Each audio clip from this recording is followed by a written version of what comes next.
This stream is cleared for takeoff.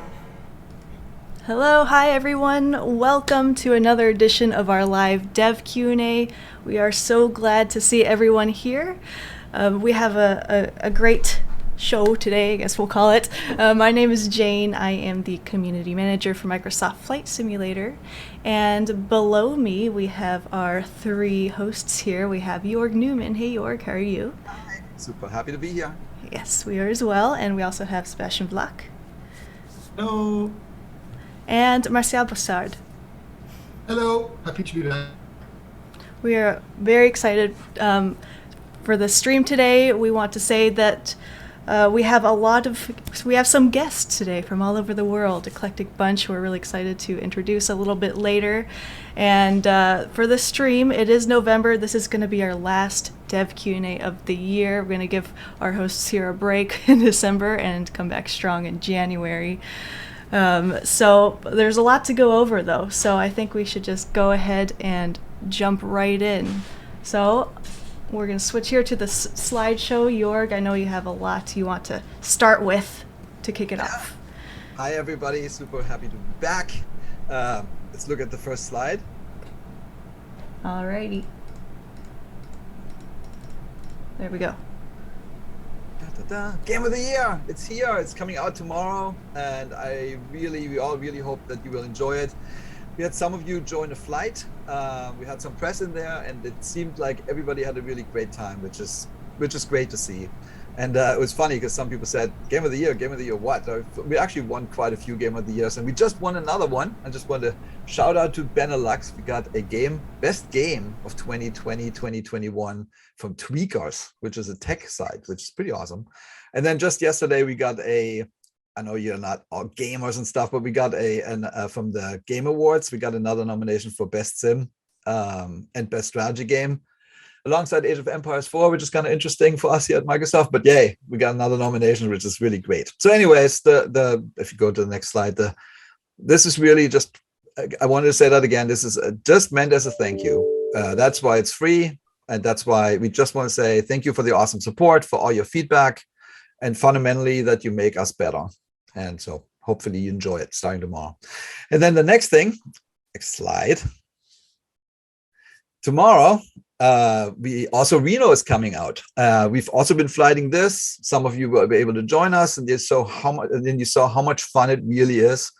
I got pinged by, we have 40 pilots that we worked with. I got pinged by like 12, 13 or so in the last few days, and they all really say just how awesome it is, and that it's very, very close to reality and how much they love it. So something cool coming your way. 40 unique planes are in there, which is cool. And then the next slide. So there's a new trailer. It's coming out tomorrow. Hopefully you like it. And then David also made a feature discovery series video to go a little bit deeper into this. And that is launching today, whenever Jayne actually launches it. But it's done and it's really interesting. Right after the stream, we'll say. Yes. So we are ready to roll tomorrow, and we really hope to see you in the skies above Reno. And then the next slide is World Update 7. Some of you, because you pay attention, saw that we actually skipped the World Update. We were thinking about having one in October, but honestly, we got so busy with the game of first was Xbox, then was the Game of the Year edition, and Reno was a ton of work. So we basically said, let's skip one, and we'll bring out World Update 7. It's coming out on January 25th. And drum roll, it's Australia. And as always, we have a ton of POIs. We got new DEM, which is really cool, new aerials. And in this case, what's also really nice is we got the Bing Maps team had a ton of city data. So we are busy crunching photogrammetry data right now. We don't quite know yet how many cities we can have, but we prioritize them. And the one thing I'm pretty sure of, it's going to be more 3D cities than we've had probably in any other world update, which is neat. And so next, we launched that with we started this series of payware planes called Local Legends with the World Update 6, Germany, Austria, Switzerland. So we're doing this again. And, these planes are really meant to show something in this place of the world. So we did a bunch of research, and we basically decided this is the right thing to do. So this particular gentleman is typically known as Smithy, is the most famous pilot, most famous aviator in Australia. He did this, the first transatlantic flight back in 1928. He did a bunch of other cool things, and he's famous there. You can see it in the next slide. He even made it to the $20 bill in Australia, at least the old one that was in circulation until 1994. And next slide. And you can, and for all this, you know, we try to partner with people who are in region and who know the planes, because ultimately we end up talking quite a bit with local either manufacturers and, or in this case, museums. So we have a new development partner, which is not really a new development partner. And the next slide is it's OrbX. And why? Well, OrbX is in Australia. How about that? And we have a guest. So I'll stop talking. Yeah, so Anna, if you want to turn your camera on, we'll say hello to you. All right. Hello. Hello. Thanks so much for joining us, Anna. We're really excited to be partnering with you on the Local Legends 2. So we'd love to learn more about this plane that's coming. Yeah, so hi from Australia. We are indeed down under. Yeah, the plane. So the plane is a very historical piece for Australian aviation. So, like Jorg was saying, Kingston Smith is known as Smithy, was an aviator and broke a number of records. Did the first trans-Pacific flight, which is all described in this book, which I don't know if you can see in the camera, probably is disappearing.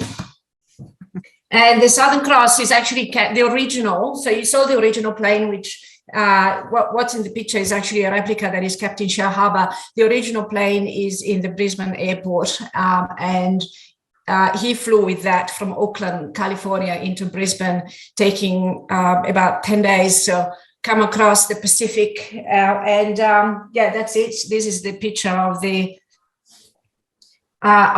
monument that they've done, and it's encased into a glass museum in the Brisbane Museum. So it's a three-motor Fokker plane, which we are rendering in very high detail. I've actually got access to the replica. I went inside. The replica lost landing gear and kind of snapped a wing, and it's been restored for the last 15 years. And it's probably going to fly again in January or February next year. So it's a very big moment. So, yeah, Smithy was a bit of a figure. He actually eventually developed a fear of heights, and especially flying across big stretches of water, and he died quite young when he was, I think, 38 or so, over a flight, never to be really recovered. So you can see here some of the, obviously some pieces are still missing of this plane. We're just rendering that in sim. We've got a team a little bit all over the world developing this, with Elise leading the charge on this one from the UK, Rustin, Fall, Rob, Seb, Smith, I think Aaron, Carl. I think I covered just about everybody. So we should have that ready real soon. We've got the original cockpit pictures, but we probably have got 2 different cockpits that we're going to do, one with the instruments that you can actually fly today, and one with the original cockpit. Just very quickly, when they did this trans-Pacific flight, there were 4 of them, and the pilots were sort of divided from the navigator, and you know, there's 2 at the front, 2 at the back, and they were sort of separated by the big fuel tank, and they were passing notes to each other through a stick. So all of these navigation instructions were coming through a stick, and it was the first time that they actually had to fly just with instruments, because before that, you know, it was never done. So they had to cross a big thunderstorm and just do instrument only flying, which was the very first time. So very dangerous. They landed twice in Hawaii and Fiji. So fantastic story. So we definitely built that into this. Yeah, well, so thank you, Anna. I mean, I'm super excited about this plane. I mean, first off, I think we started off well with the Junkers. This is another one of those awesome planes. We have a lot more to say. We're focusing today on the Southern Cross. There's going to be some other things we're gonna talk about. And then the mission that Anna was just talking about, we had said, and you have asked for, can we get the missions that some of these planes are famous for? And we're going to do that. So starting with this one, we're going to have basically the famous missions of the local legends will be present. And we're also working on a manual. That was the other big request that came out of the Junkers. I think everybody liked the plane, but those are the things when people are like, can you add this? So we are coming your way with Sim Update 7. So at the same time, January 25th. So thank you so much, Anna. Very good. No problems. Have a wonderful day in Australia. Thanks, Anna. And all right. Next is, it makes me so happy. I can't even tell you how happy this makes me to talk about a third-party partner. We've been talking to this particular individual since way before we started, before we launched, and his plane the first plane is now finally coming to the marketplace. Yes, and on Xbox. And here he is. It's Robert. Yay! Well, hello and greetings from PMDG HQ just outside of Washington, D.C. So, Jorg, you and I have spent an awful lot of time talking face to face. This is the first time we've had an audience doing it. So a couple of things for you first. I'm intrigued by Anna describing navigating by passing notes on a stick. We operated a DC-3 across the Atlantic a couple of years ago, and fortunately it didn't involve any of that. But I'm a vintage airplane nut, so I'm looking forward to seeing that product come out. Awesome. But I'm also excited about your Reno product, and the reason why, and I'm not sure you knew this, but I have a couple of items for show and tell. So this is my SNJ-6, which is a navalized version of the T6. And this right here is Gordo Sanders, whose airplane you have. Yes, there it is. And I want to point out that we are ahead of Gordo, and this was taken about 3 seconds before we won this, and it says first place on it right there. So Gordo did not win that year. But anyway, Team PMDG, we raced an SNJ in Reno for a bunch of years when I lived out west, and really looking forward to that add-on. That's super cool. So here on my desk, I have my good luck charm today. This is a DC-6, and we are a week away now, Jorg, from finally getting the DC-6 into marketplace. It's the first of, I lost track of the count. I think we've got 14 products now in the pipeline for marketplace, including the 737. I have that good luck charm here. I always keep good luck charms of the airplanes we're working on my desk while we're working as a reminder of why we're doing it.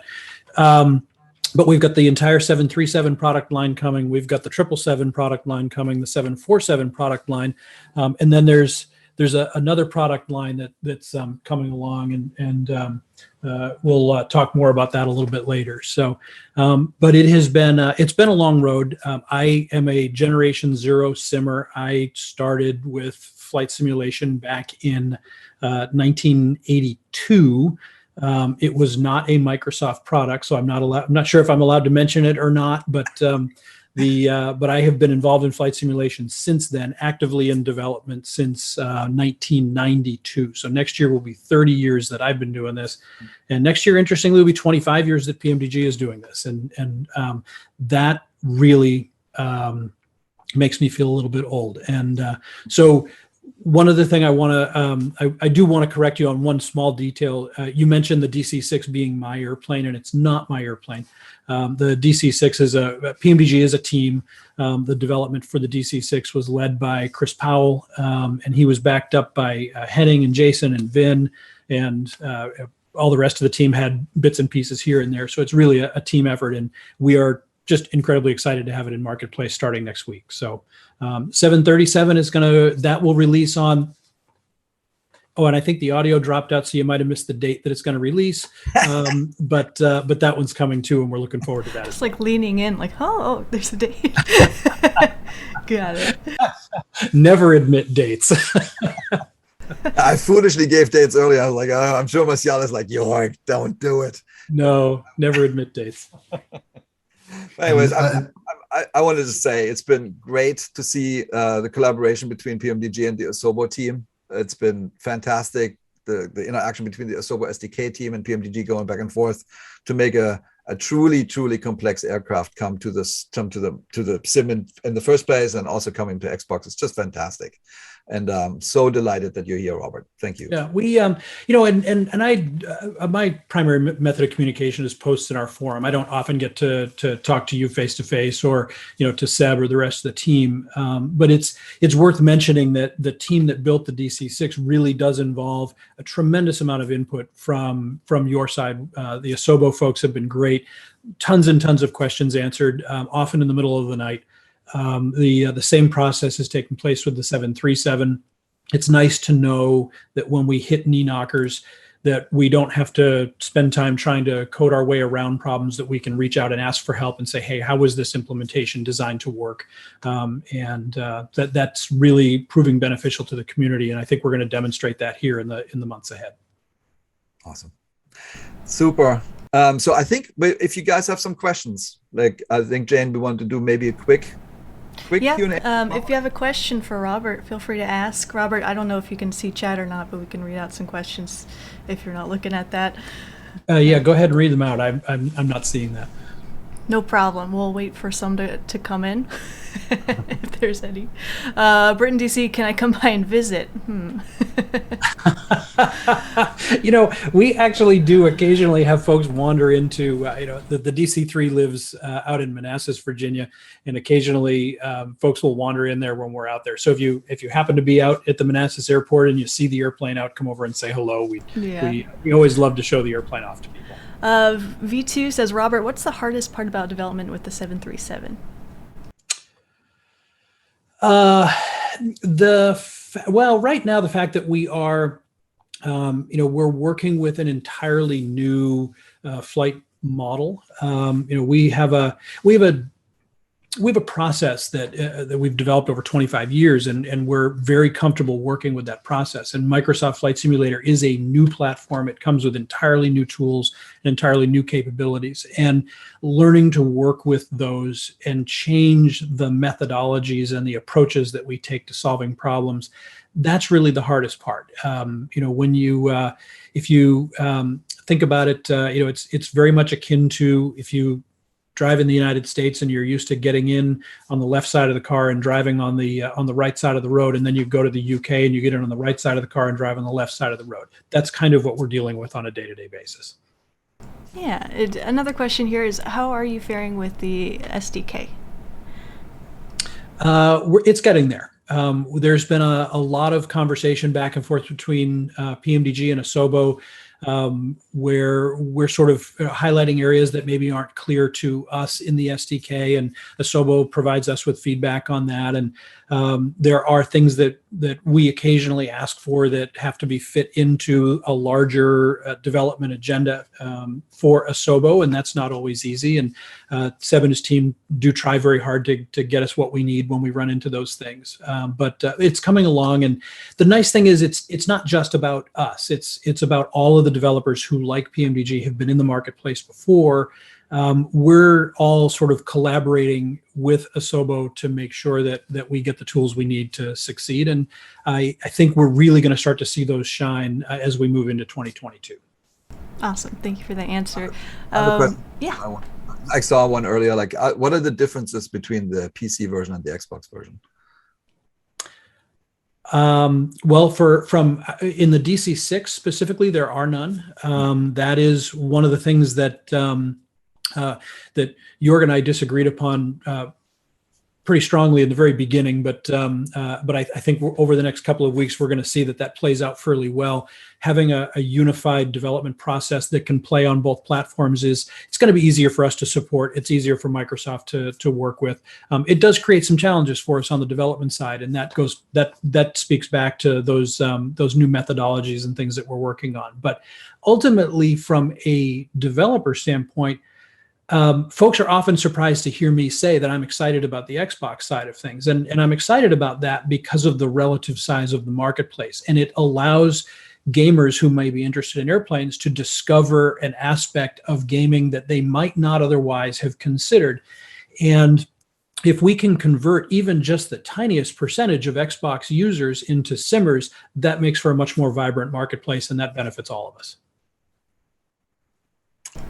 Absolutely. Thank you for that. And one more question. Someone asked, is there any difference between the version on your website versus what's coming out on the marketplace?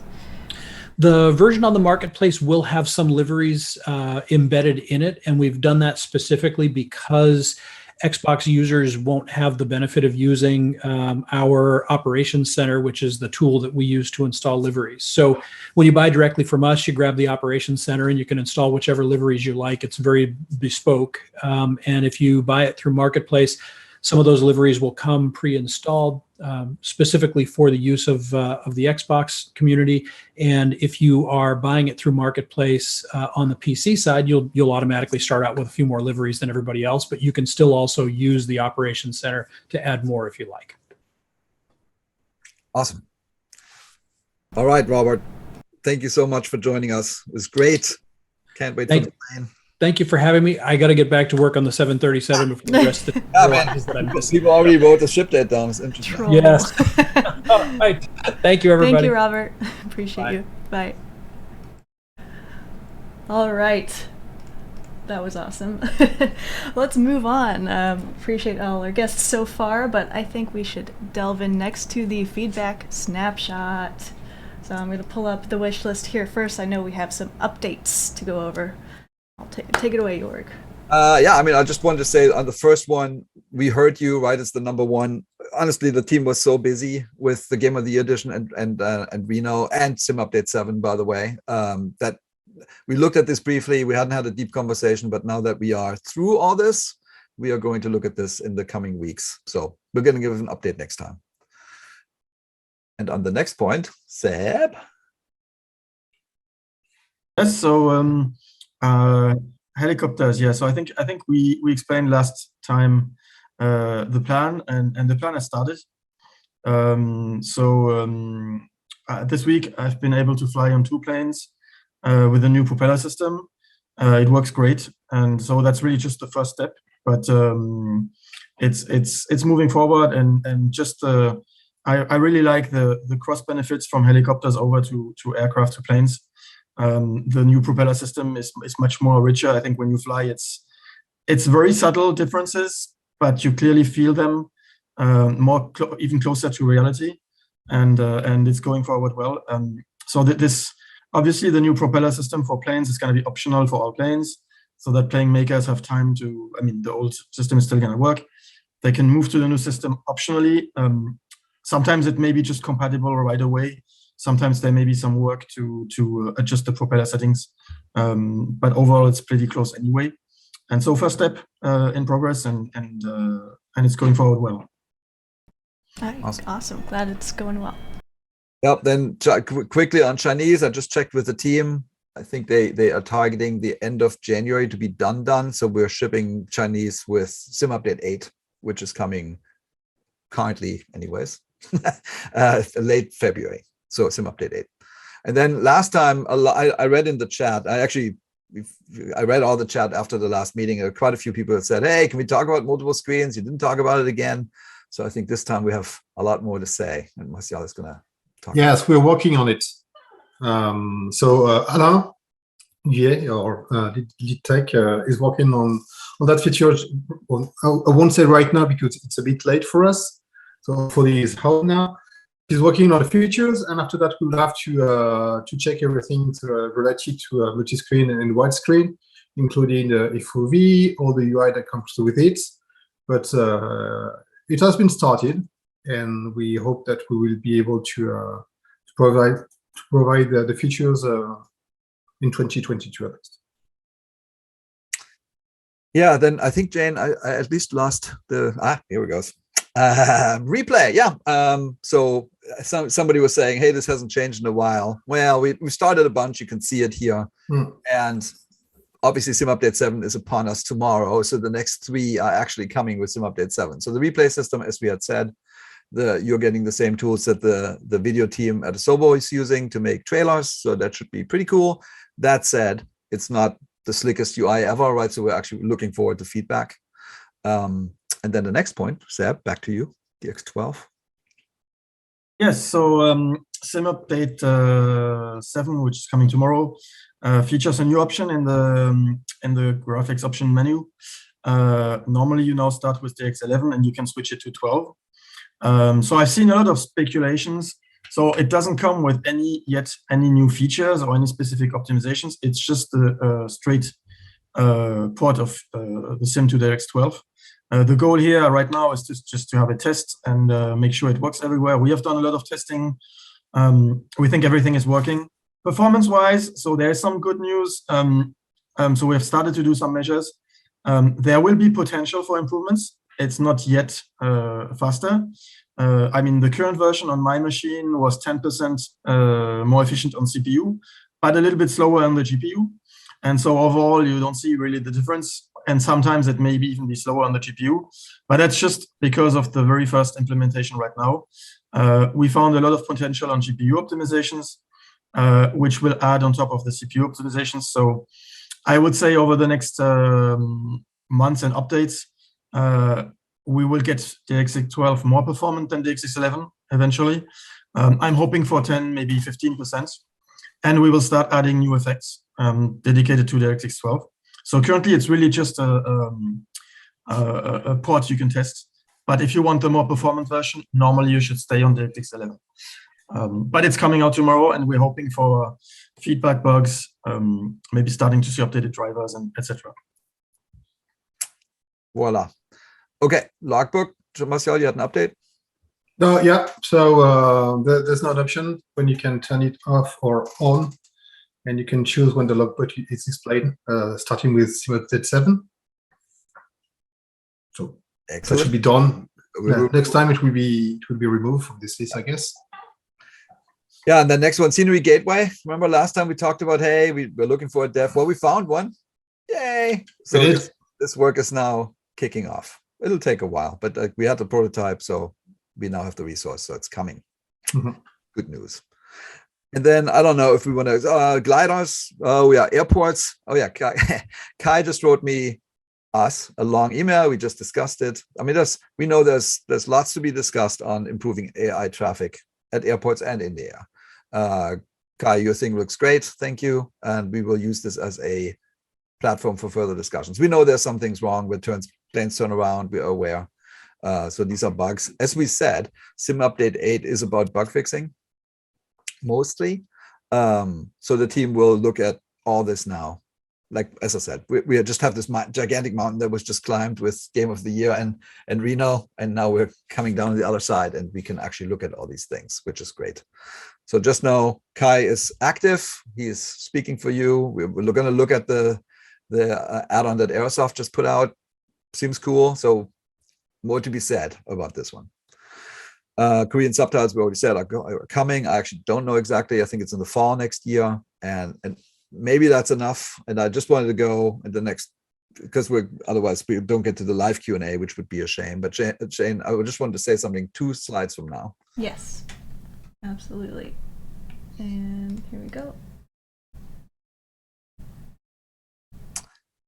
Yeah. So yes, this is the one. Cool. Yeah, I mean, so Jayne asked us, honestly, she obviously is your voice, right? She speaks to us quite a bit about these things. And she said, hey, if this thing is from August 2020 when we first launched, should we just remove this? And I actually think the answer is no, because are there crashes in the sim still? Yes, there are. They're completely different ones than they were obviously back in August 2020, but we want to keep it up there. As a matter of fact, we want to get more transparent exactly what's happening. Like we have from our studio quality team and the Asobo test department, we get lots of telemetry, exactly how stable everything is, where things are breaking, and we're going to publish this starting in 2020, maybe with Sim Update 8, because the team is now going to fix a bunch of bugs right in the next coming weeks, like month and a half or whatever. But after that, you will see in more detail what our stability is. It's not good enough, and we know that. So just know that I want to keep this at the #1 spot until we are all saying this is really stable now. Just want to say that. Awesome. And then the other things we already discussed last time, and I think I'd rather do live Q&A if that's okay. Sure. Yeah. Well, Peter has a question. I don't know if you know this, but he says, how many of the CTDs are hardware related? Do we have like a good way to tell? I don't have the exact numbers. I could give you that next time. Maybe explain the system. How this. So one thing to say is that so basically when we get a crash report, we have the exact line of the code where it's crashing. And unfortunately, there's a fair amount which says that it's not in our code. And so this means it can be a driver, it can be in the system somewhere. And it doesn't mean that it's necessarily a problem with the driver or system. It can be something we do wrong. But when it's not in our code, all we know is that it's not in our code, and we don't know exactly what is happening. And there's also some crashes which are, we know, related to basically add-ons or something which are not compatible. So in theory, we should not crash. So we're going to try to fix all these and maybe display an error rather than crashing. There's also a fair amount of crashes which are at exit, like when the app exits. But we have the whole list, right? It's a long, and unfortunately, a lot of crashes are extremely rare, so they don't ever go up.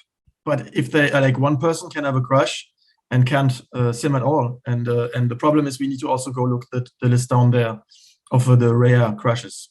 Yeah. We've got a process at Asobo. We've got somebody at the QA, Steven, sorry, is dedicated to do the collection of all the data we're gathering from the Windows team. And we are doing a sorting from that. We're trying to isolate the bugs with the most occurrences. And we have started to tackle the most frequent ones, and now it's very hard to identify because it's very specific. This sim can be used in a lot of ways, different ways. We can have lots of different hardware, so sometimes it's very complicated to just do a repro, and that's what we are trying to do.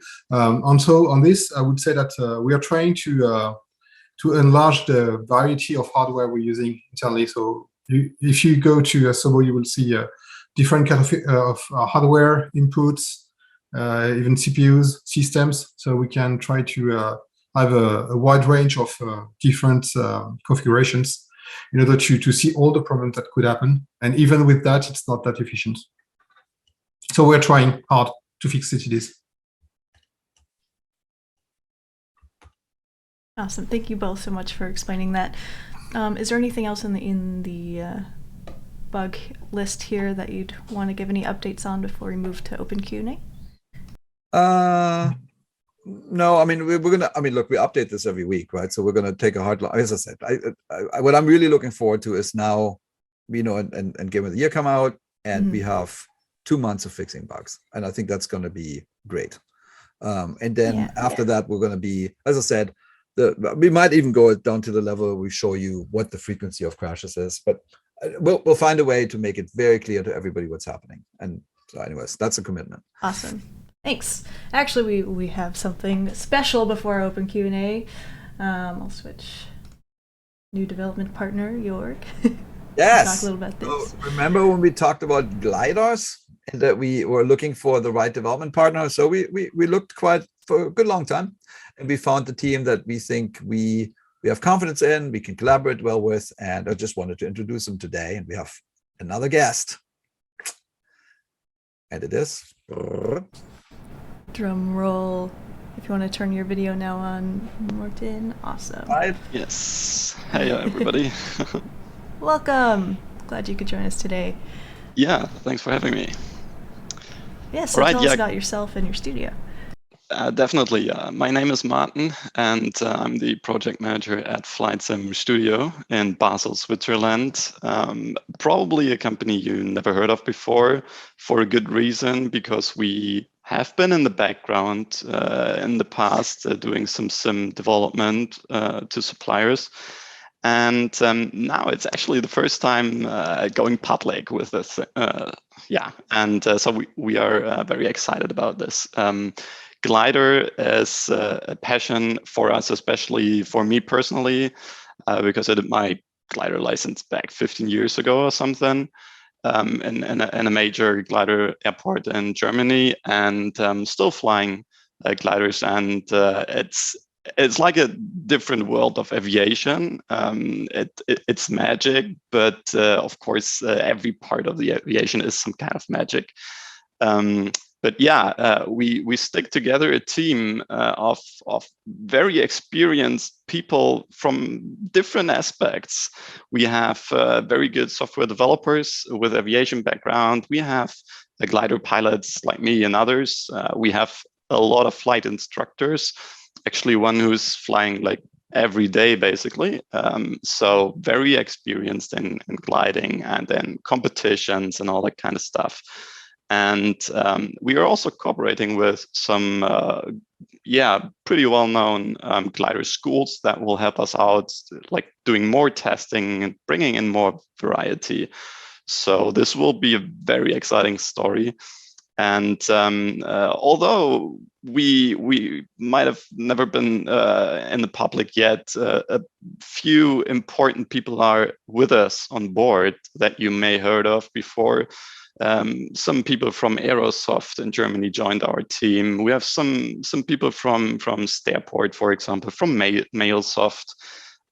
So we basically took the best people out there to bring the biggest competence and knowledge about developing for the sim, as well as having the experience about gliders and stuff. So this will be pretty interesting, and we aim to bring in the beauty and the relaxed feeling that you have when you're flying a glider, basically being in the nature. Like you're flying like a bird, basically, without any engine and sound. Just feeling the air and the beautiful scenery, where obviously the Microsoft Flight Simulator is pretty much the best platform you can have for that. But then on the other side, of course, there's some kind of thrill in it, right? Because, I mean, you're in a glider, so you don't have the ability to add more thrust and then just take off again and do another round. So you really have to nail the spot if you're in a glider. And this, with every meter that you'll lose during flying, you need to think of where should I go and what can I do? And pressure is rising, right? So this is something we try to implement as well. So you can have either the relaxed side or the thrill to experience both. And then you'll have the great glider package all in all. And that's what we're aiming for. And the project is about to start. We are still in research, and we'll try to get you the best experience we can. And it will be a great journey for sure. Well, thank you, Martin. I mean, this is going to be cool because it's co-dev, right? Because Asobo has basically a bunch of work to do on all kinds of things in the engine, right? We don't want to talk about tons of features today, but here we have some people really passionate about gliders. Martin, I don't know if you ever told you that the very first plane I ever flew was a glider, a Schleicher, right next to my house, because I lived next to an airport. But can't wait for gliders to show up in Flight Sim. It's going to be awesome. Yeah, okay, definitely. So thank you for joining. Thanks for working with us. It's going to be cool. Thank you, Martin. We're very excited. Thank you. So yeah. All right. Bye. Okay. It's open Q&A time. Lots of questions. And I'm seeing this pop up a lot in chat already, so we'll go ahead and talk about it now. Forum community question: can we discuss the broken aspects of bush trips and when they will be repaired? That's for me, but I was muted. Sorry. Yes, so we've got, I would say, some issues with brush trips, and the very first one was related to saves. So we've spotted the issues thanks to the community feedbacks. And so all the save issues that have been spotted have been fixed for this sim update 7. But it's not the only only bugs we've got on bush trips. We know that also we've got some issue. So that was brought by the fact that we've decided to isolate it a bit more, the legs on the bush trip, because we had some issues with dependencies and UIs. But by doing that, we brought also some maybe some additional issues with the way on how the bush trip was edited. So we've got to fix that and to work with the community to fix the bullshit that has been created with that logic difference. And we also know that we need some additional polish, especially on the UI. I was very upset to see that the way we are drawing the path on the VFR map, for instance, had been smooth. Effect of some graphical components, and now the legs between when you're doing some navigations, they're not straight and it's not good. So we're going to fix that for some other date. Awesome. And are we also working with like Bush Trip developers on the back end for the SDK? Yes. So we've got we've got some entries in the forums, and we are trying to fix everything that has been reported there. I mean, Dustin, somebody on our side reached out to Thomas from Damien. And Damien from Asobo. So there's an active discussion going on. Exactly what, for example, that tool is cool, but there's some issues. So we're at least getting community feedback that is really actionable, and we're going to go fix all this. Yep. Awesome. Thanks. I just saw a question in chat, a Reno-related question, and that's, will the updated scenery of Reno Stead Airport be visible in the normal game or in the races? So we flew a plane over Reno, right, like 4 months ago or 3 months ago now, to get the latest graphics, meaning the latest aerials. That's going to be in the base game as far as the base sim. The Steed Airport, Martial, do you remember where we ended up with this? We wanted to stick it in base sim. I think there was some issue with it. The airport. Oh, I'm sorry. The airport is the Reno pack because we had some technical dependencies there. Yeah, we wanted to put in the base sim, but it didn't work for a reason that I don't really know. But we'll look into this. There's something else going on right now with Zurich. You'll see. So there's some things we've learned by what we just did. So yeah. Okay, very cool. All right. So do we have plans for AI-based ATC with voice recognition?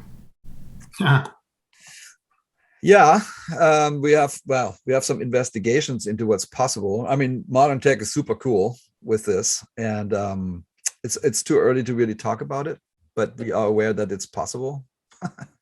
I mean, somebody said earlier, hey, I think they just think that ATC's problems are just about, that kind of stuff. No, like we are completely aware, trust me. All the things that are currently going on, as I said, that Kai does a good job keeping us fully aware of what he thinks, and he collects feedback from others. So we're looking at ATC all up. When exactly it's coming, we can't say yet. We need to do some planning exercises. Like while the team is going to fix bugs for the next few months, we'll actually spend some time planning. But we are fully aware this is important. Great, thank you, Jorg. We have a question here. I don't know if the three of you will be able to answer this, but there's been a bug out for a little while with multiplayer planes disappearing, whether they're near or far.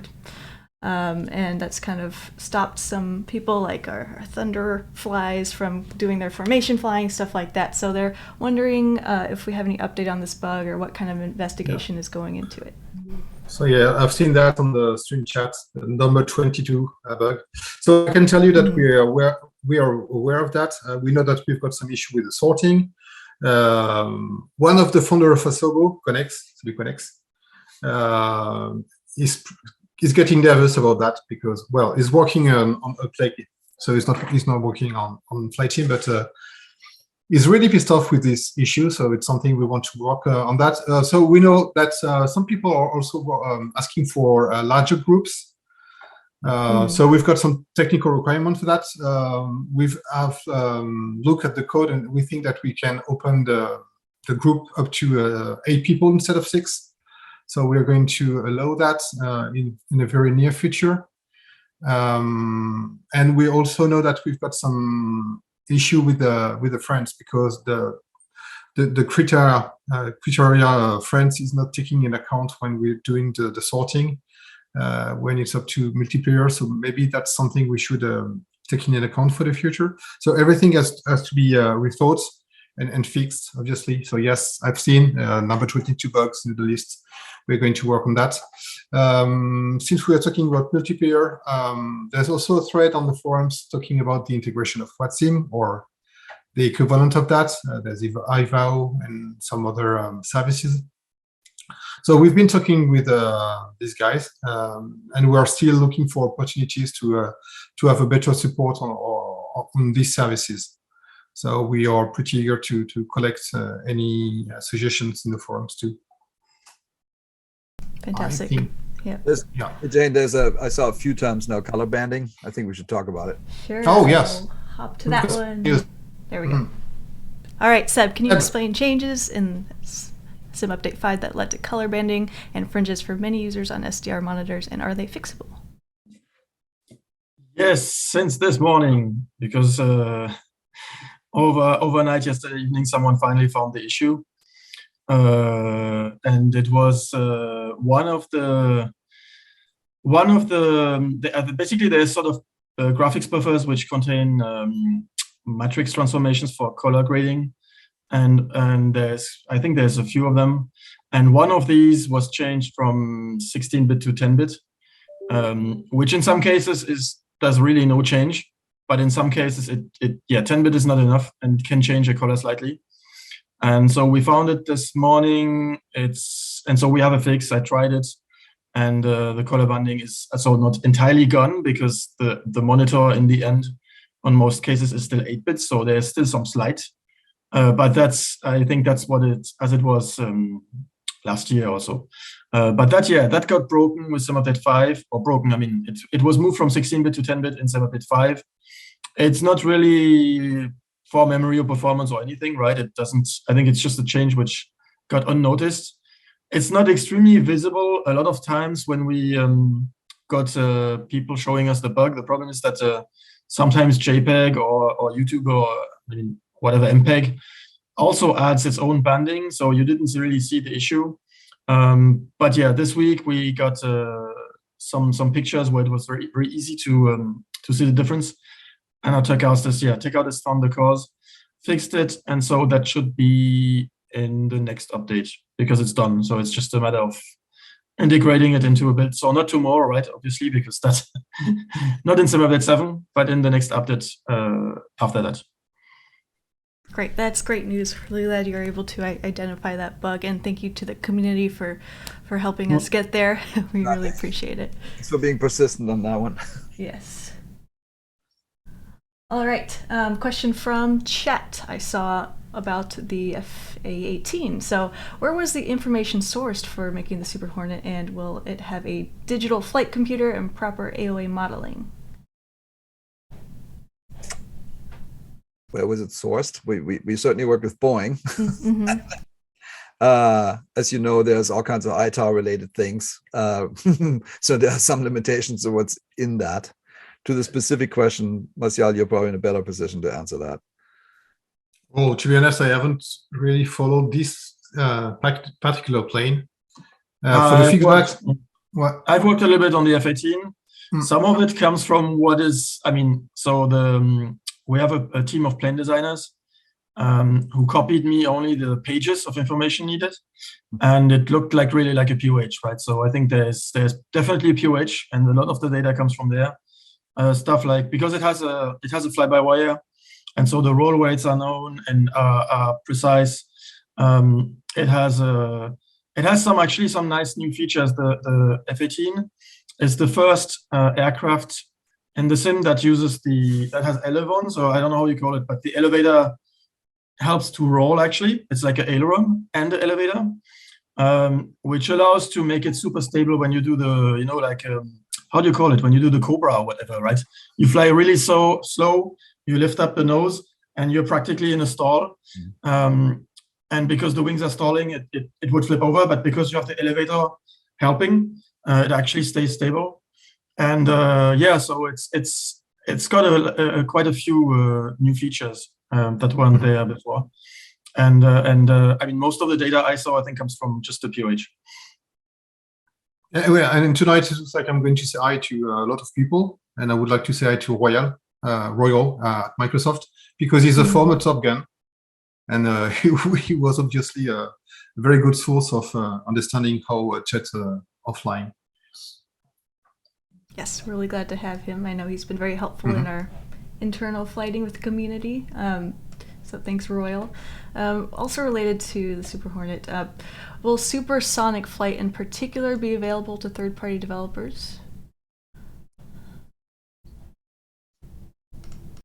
I would say yes. So the features we added are available to all planes. Yeah.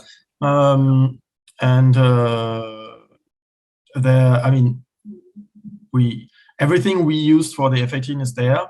Now, supersonic flight is something very, very special. And if some planes have completely different behaviors, there may be requests from plane makers to adapt it.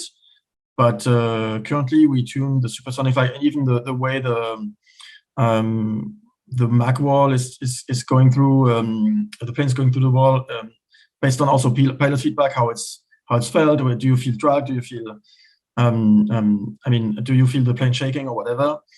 It's also, there's some new effects on high G, because the F-18 can be very high G.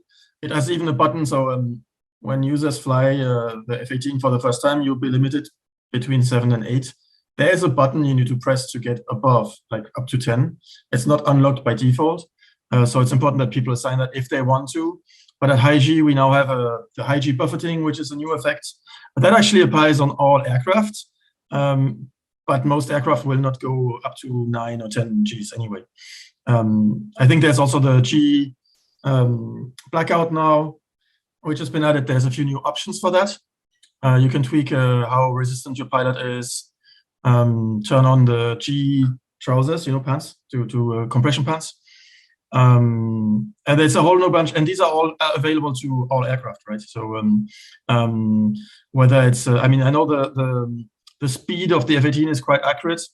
So it just does, at sea level, it really just does Mach 1. But if you go up to 35,000, it does Mach 1.6. So you can go supersonic. The speed is accurate, and all the tools we used are available for it, even as afterburner. So it's something we should say again, but there is nothing Asobo is keeping on its side. Everything we're doing in features, it's to expose that. So. Great. And someone was asking if it's moddable. It's in the base sim. So in the base sim, we typically do not lock anything. So it should be moddable. Great. Awesome. All right, let's move to one forum community question we have here. Will you be expanding the default multiplayer model types to be more representative of what's being flown in multiplayer?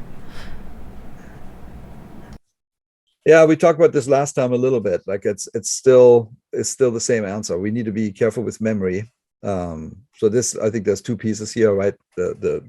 What is your partner flying? Is that the same plane? So I think there's some bugs, honestly, that need to be looked at. But as far as the number of different models you can have, there's going to be some limit. But in general, I think the goal is to have accurate aircraft. We just need to be careful with memory.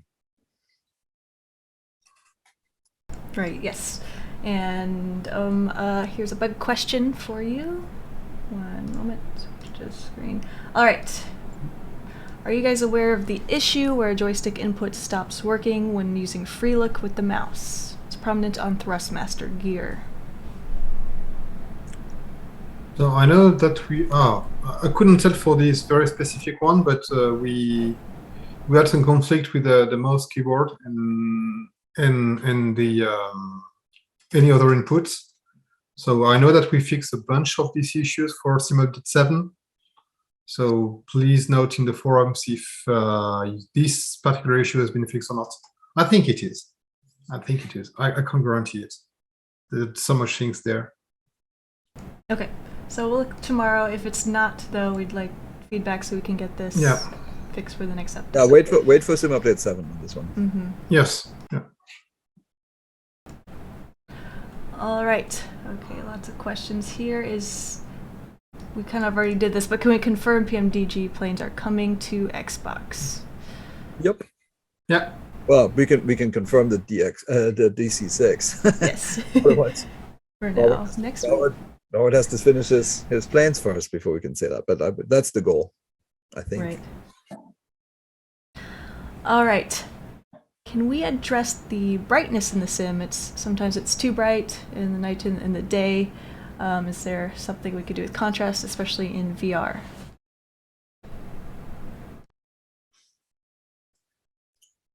I think there was some talk about a brightness slider at some point. Yeah. I think we haven't looked at it, so this is something to be investigated.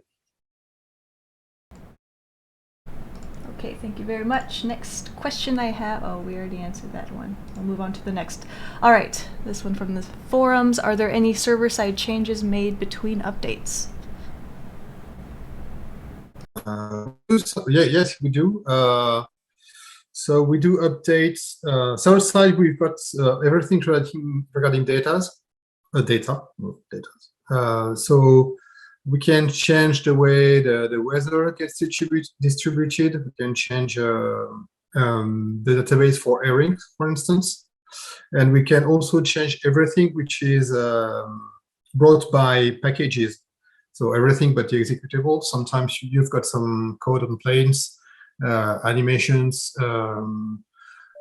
some fixes on POIs, on airports. So this can be done on PlayFab side. So it means you don't have to update the client for that.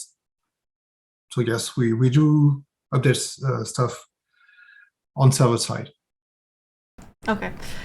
I don't know how often it is, but would there ever be a chance to see any of those changes? Sometimes people call it magic when they see something minor fixed, and some insight maybe into that occasionally. Yeah, I mean, I think honestly, Jayne, this is between you and Laurent, just to talk about it. Sure. You put in there's no secrets here, right? We update things when it's. So airing would be updated for every 28 days, as far as I know, for instance. Yeah. And we are not off doing that communication all the time. Same for every single data we're collecting. All right, I see a question here. Are you planning on any updates to the view system so we can make our own views easily? This is part of camera system. What are we talking about? Yeah, I think it's it's also a question that comes with multi-screen, because on multi-screens you have to define different camera point of views. So I was talking about FOV. It's not the only field that has to be redesigned for this.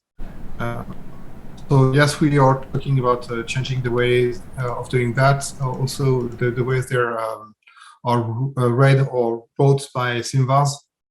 So it's the multi-screens on breast is kind of problematics too. That also made me think of another question I saw way earlier. With the replay mode coming tomorrow, the first iteration of it obviously is on dev mode. Will Xbox users be able to use this, or is that going to come in a later version? So for now, not on Xbox, especially because for plenty of reasons, and the one of the hard drive is something which is more complicated on a console, because it's a little bit more what would I say, locked. So for now, if the fact that we are exporting some files and that file can be found on a PC, using a regular browser, it's not something you can do on Xbox, for instance. So that's why, for the moment, we've dedicated the replay system to the PC in the dev mode. That there's also a problem of memory, because by doing that, it's consumed a lot of memory. So yeah, it's okay. So yeah, for now it's embedded in the dev mode. Yeah. Yes, understood. Next question I have here is, can you make the timing part from Reno part of the SDK in the future, so they can have a way to include timing planes through gates? It would be handy for their sceneries. I mean, that's the plan. Like, anytime we make a big update, ultimately that benefits everybody. That is the plan. So yeah, we're doing it. Not sure exactly when. All right, I had a question, but I lost it. Oh no. Question, can you expand the bug list? The bug list is, well, 1 page. Wish list is 2 pages right now. I could probably answer that on the forum side. Even though we have a snapshot in the dev update, we've started to implement a bunch of tags on the forums whenever we log feedback or tag something as a bug. So you can always look at that if it's not in the main feedback snapshot. We try to keep that up to date. Bass Pilot says, what time will Sim Update 7 be available tomorrow? 8 a.m. 8 a.m. Pacific time. That is what they're shooting for. I think all 3 things are coming out at that point. 5 p.m. European time. 5 p.m. European time. Oh, yeah. Yeah, I'm sorry. And this is a different mouse issue, but since update 5, the mouse has been freezing on Xbox. Wondering if there's a status on this bug.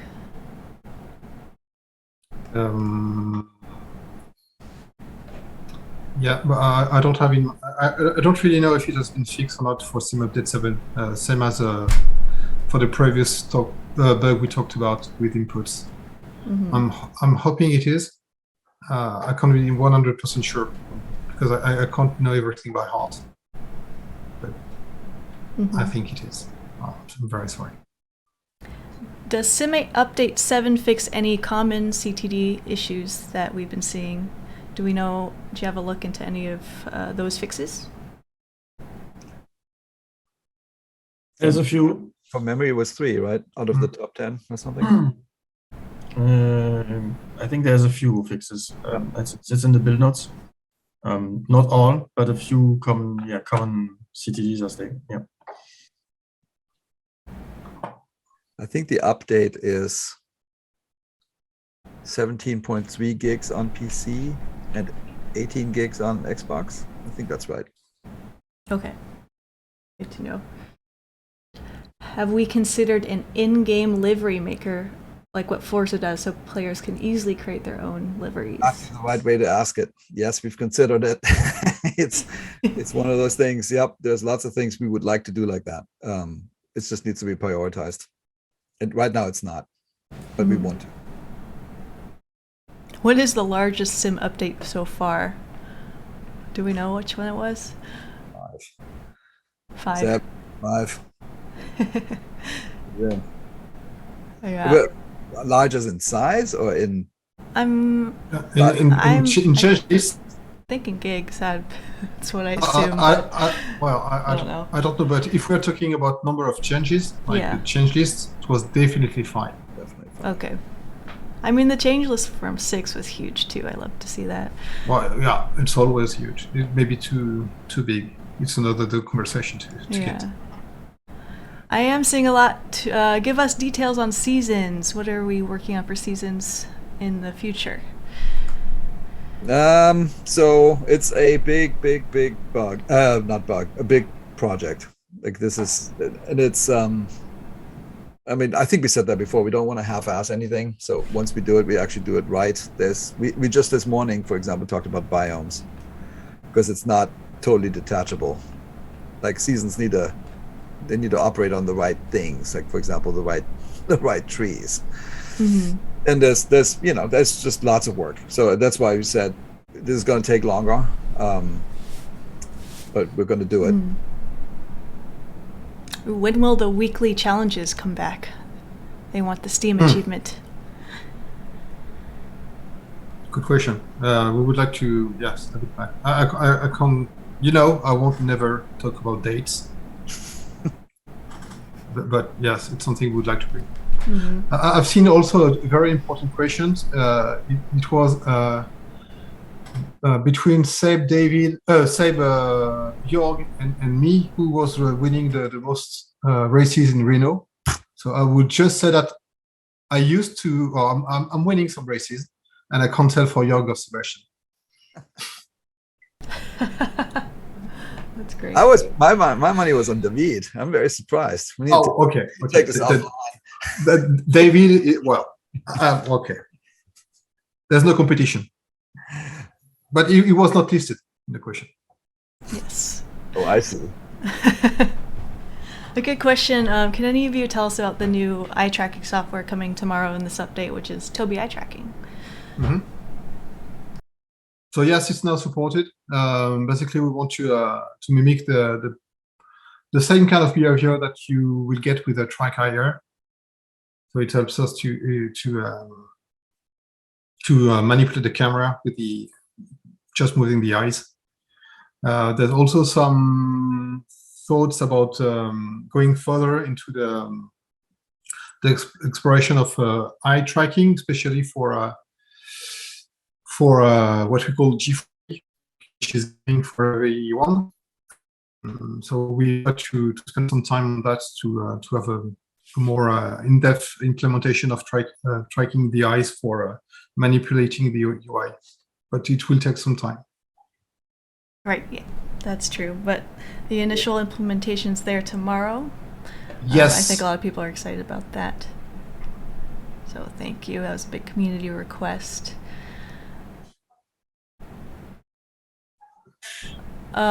Yes, we have a quite good question here. Can you talk again about the weather improvements that are coming tomorrow? Okay, it's a long topic. Who wants to start? I can give an example. Is that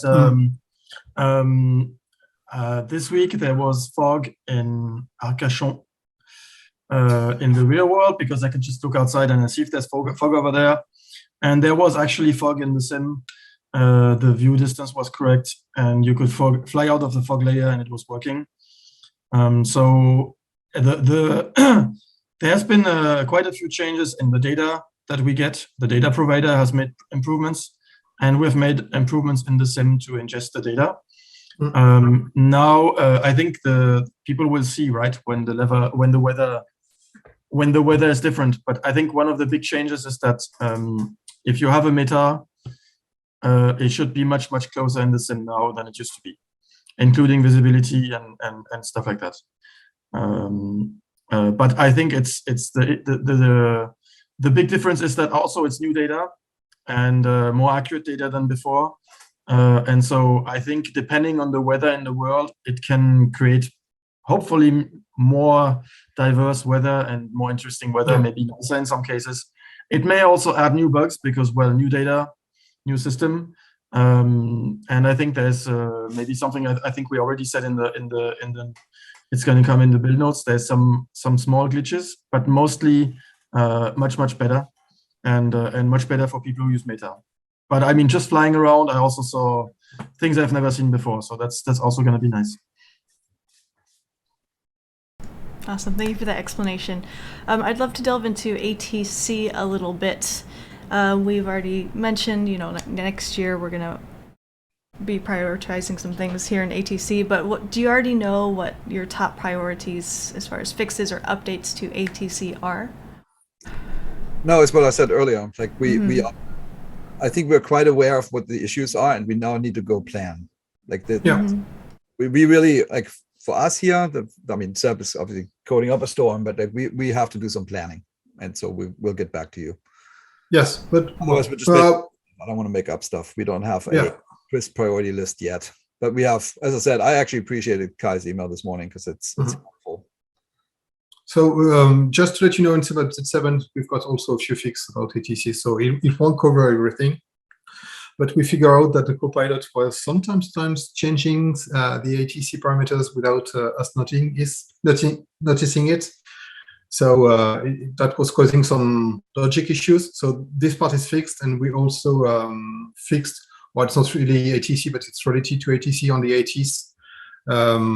We fixes the cloud messages. We had some issues with the weather announcement by ATs. So it should be much better now. Okay, cool. That's good to know. A question. Hey, Jorg, will the F-18 launch with any liveries? No, I saw that a few times, and I don't know the answer to this. Like, I should know, but I don't. Martial, have you looked at it more closely? Sorry, I missed the question. Liveries on the FA18. So yes, we've got some liveries. But I don't know how many. I know I tried to license the some of the famous formations, and that turned out not possible, they told me, which is a big but yeah, there should be liveries, but honestly I have not spent enough time with it. Yeah, I can tell the numbers. We'll find out how many tomorrow. Yes. To keep the surprise. Can we expect to see any more improvements to night lighting in Sim Update 7? Yes, there's been an update. The sepia long distance draw method has been pushed away twice as far than it used to be because of the basically improved night lighting from close up. So it should be twice less visible than before. I think it's. I think instead of being fully present at 50 kilometer distance, it's now 100 kilometer or something like that. Awesome. That's tomorrow with Sim Update 7. So I think people will notice. Yeah. It's not gone. So if you zoom a lot, you will still see it, but it's another step forward in that update. Yeah. From Dr. Photon, has Hans working on the ATR now that the PC6 has been released?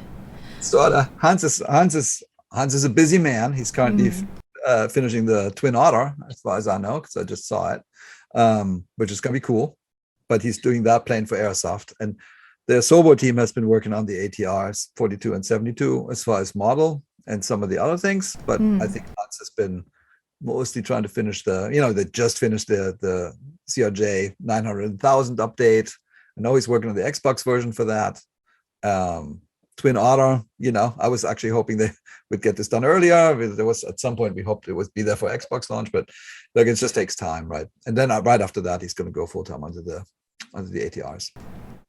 Awesome. On that note, do we have an update on the Antonov? Yeah, the Antonov's doing great. I was very tempted to tell you what the ship date is today because it's theoretically really soon. But, honest as I am, I don't have the license from Antonov yet. But it goes. I mean, I have so many emails in Russian, like literally Russian and English right next to each other, but I think it's very, very close. It takes time. It's complicated to get those licenses. Well, we wish you luck and that you get that soon. That's going to be great once we do. The plane's looking great. I mean, it's coming together. Glad to hear it. Does the Australia World Update coming now include New Zealand? No. There was a deliberate choice not to. Interesting. Make your own conclusions. Any plans for a more advanced and full-featured marketplace, perhaps also accessible from a browser? Yes. So Sim Update 8 is going to have some marketplace enhancements, but that's what we're planning. How about this? Otherwise, Martial is going to stare at me again. The goal is that Sim Update 8 is going to have Marketplace 2.0, as we call it internally, which has some cool. It's better. The browser thing is actually something I really wanted because that's honestly how I buy stuff. I buy everything on my phone these days, and I think for convenience sake, it would be nice. The only thing that gave me some pause there recently was the xCloud version, because once you have xCloud, and it's going to be fascinating once you get your hands on xCloud.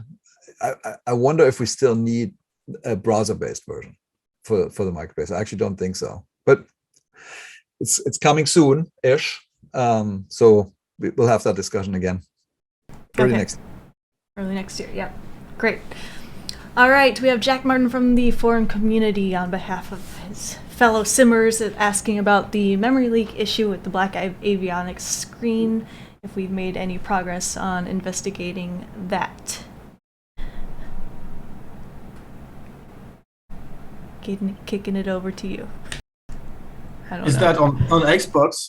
We had the issue on Xbox, sometimes on PC too. Is that on PC memory leak causing blackout That was No, surprising. we had some blackouts on PC. I thought it was a memory thing, right? We looked at that. But I think it was memory thing on Xbox. Yeah. So the memory has been improved a little bit with Sim Update 7, and we fixed memory leaks as well. I don't know if it's going to be enough so that it never happens again, but I think the frequency should definitely be reduced. Sorry, I think I missed. What was the last sentence? I said, yeah, so we have done memory optimizations on Sim Update 7. Okay. And we have fixed memory leaks, but just one memory leak somewhere could cause this to happen again. So I think the frequency should definitely be lower of that to happen. But I can't guarantee that it's never happened again. So because there could always be a memory leak somewhere with some specific plane, some specific location. It's the kind of bugs which are super complicated to reproduce. Like, when you don't have a repro on 100%, very hard to check if it's been fixed at 100%. So, right. Yeah. Okay. Hard to guarantee a fix. Yeah. Very true. Thank you. So with Reno coming out tomorrow, there was talks, and maybe I think the last Q&A about, after it's out, there might be some updates to it in the future. Is there anything you can tell us now about future updates to Reno in particular? I say what is probably in my head. There's a discussion about private match and when we should do that. So that's more of a when kind of question. Then there's, honestly, there's probably 10 pilots that wrote me emails since we talked last time and said, hey, I want my plane to be in Reno too. Aha. Okay.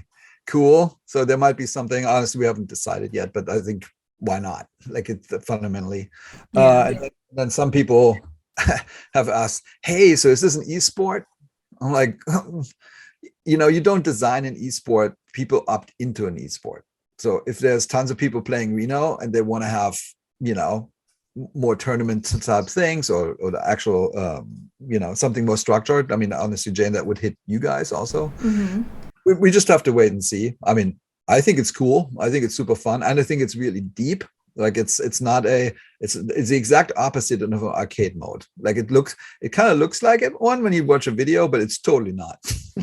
And you literally fight for like every meter hard. Yeah. And so it has potential, but we'll see. You guys will decide. Actually, that's true. Very true. Here's a bug question. So when you create a flight plan, it makes these two parameters, time climb and time approach waypoints for VFR flights. Do we know if we're working on that bug, if we're going to fix that so we can remove those from our VFR flight plans in the future? Could you please repeat, because I haven't understood clearly. Sure. In VFR flight plans, when you create a plan, it includes a time climb and time approach waypoint. And we're hoping we can get rid of those in the future, as it usually kind of messes up the route when you first take off. Okay. Okay. We've got to talk about that with the design team. Okay. Fantastic. We have just a couple minutes left, so we'll take probably 2 more questions here. Looking in chat to see which ones we want to pick. There's a question just now about netcode and planes online jittering, jumping forward and back. So in Sim Update 7, and this was really done for Reno because there is a lot more close flying.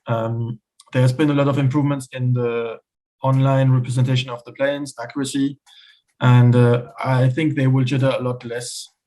If you have a very bad connection, and I would say if it's very irregular, for example, if you have a ping, a lag that is sometimes big, sometimes small, sometimes big, sometimes small, it may be a little bit more jittery, but I think it's going to be a lot better than what we had in the past.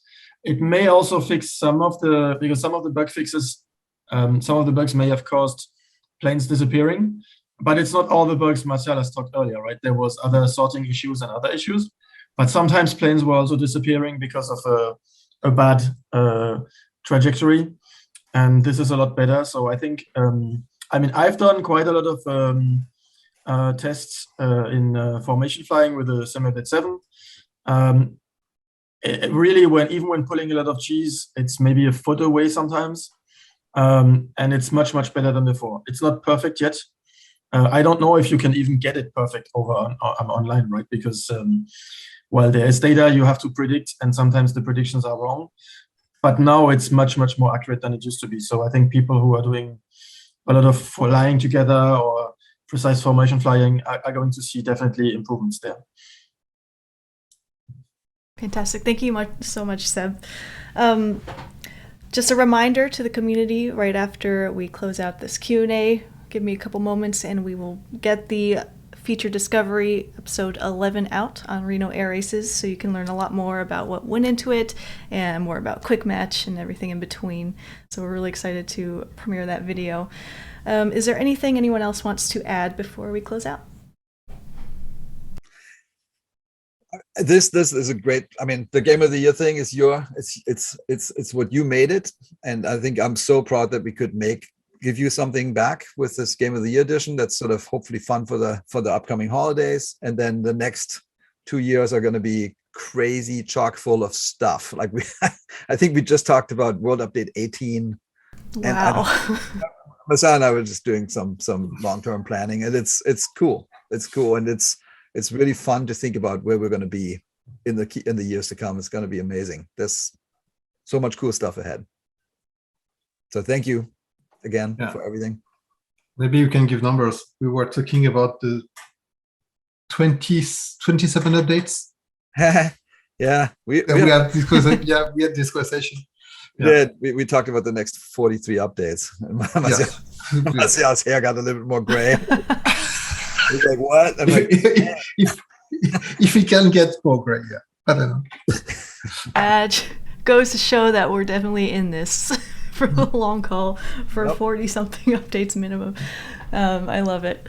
Thank you all so much in chat. Thank you so much. If we missed any questions, we're going to be taking a look at the whole chat later on. We'll see if we can answer more in the forums. But thank you for tuning in and for asking all your questions. And thank you, Jorg, Seb, and Martial, for answering to the best of your abilities. And we really appreciate everything you do in the sim. And tomorrow, very excited. Go download the update. Go get Reno if you'd like. We're really looking forward to your feedback. It's going to be a great day for everybody. So enjoy the update, and we will see you next time. Have a great holiday. Holidays, yes. Thank you. Yeah. Bye, everyone. Thanks. Bye, all.